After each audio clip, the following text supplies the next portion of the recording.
Pemirsa, persoalan ekonomi memicu cekcok hingga berujung maut kembali terjadi. Di Jakarta, gara-gara suami tak bekerja dan seringkali meminta uang secara paksa, seorang istri membunuh suaminya sendiri. Tak hanya kerap dimintai uang, sang suami juga tak jarang berlaku kasar terhadap istrinya. Tak ada lagi cinta yang tersisa, selain kebencian yang berujung petaka. Begitulah biduk rumah tangga RK yang karam begitu saja karena sudah tak lagi menahan kekesalan pada suaminya.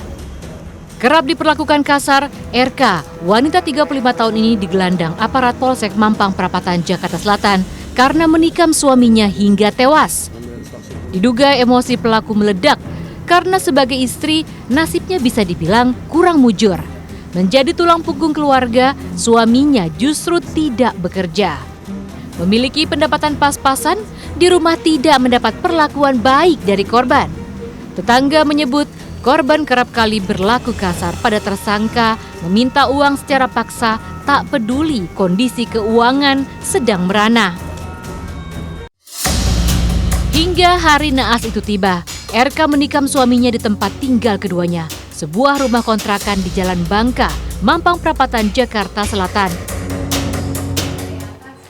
Lagi-lagi, kondisi ekonomi yang kurang mumpuni menjadikan faktor kekerasan dalam rumah tangga semakin mengalami peningkatan. Salah satunya adalah terjadi di salah satu rumah kawasan Mampang Perapatan, Jakarta Selatan. Di dalam rumah inilah seorang istri membunuh sang suami. Sebenarnya tidak ada rencana untuk membunuh korban, namun memang terjadi percekcokan rumah tangga yang mengakibatkan istri merasa terancam kemudian membela dirinya hingga mengakibatkan sang suami pun tewas. Dalam kacamata psikologi, tekanan ekonomi seringkali menjadi akar masalah dalam rumah tangga. Berawal dari cekcok, berujung penganiayaan. Ekonomi di mana merasa suami tidak menghargai istrinya, tidak membantu istrinya dalam memberikan nafkah, ini menjadi satu tekanan tersendiri terhadap si istri, di mana mungkin saja tidak disertai dengan kemampuan berkomunikasi yang baik. Dalam setiap harinya, tentu kita merasakan banyak sekali emosi. Terlebih lagi untuk emosi amarah ataupun kesal, tentu perlu kita lampiaskan. Tapi jangan buru-buru Anda lampiaskan emosi-emosi tersebut kepada anak ataupun juga pasangan.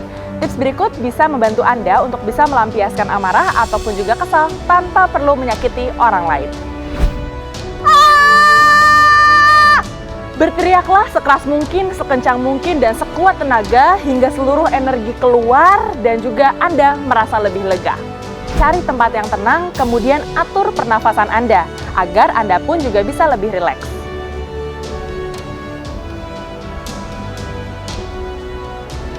Minum air putih. Air putih dipercaya bisa melancarkan peredaran darah dan juga bisa membantu menjernihkan pikiran Anda. Orang yang sedang emosi dipercaya memiliki energi berlebih dan perlu untuk disalurkan. Salah satunya adalah melalui alat, yakni kertas.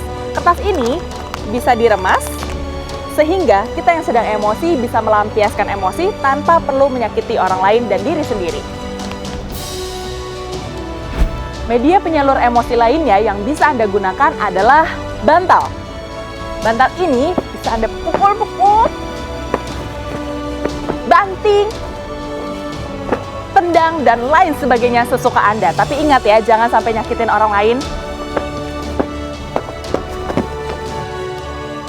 Sejatinya dua insan yang hidup dalam ikatan pernikahan bukan sedang menggantungkan hidup pada salah satu pasangan. Jangan sampai biduk rumah tangga yang susah payah diarungi, kandas, bahkan berakhir duka. Tim Liputan Trans 7.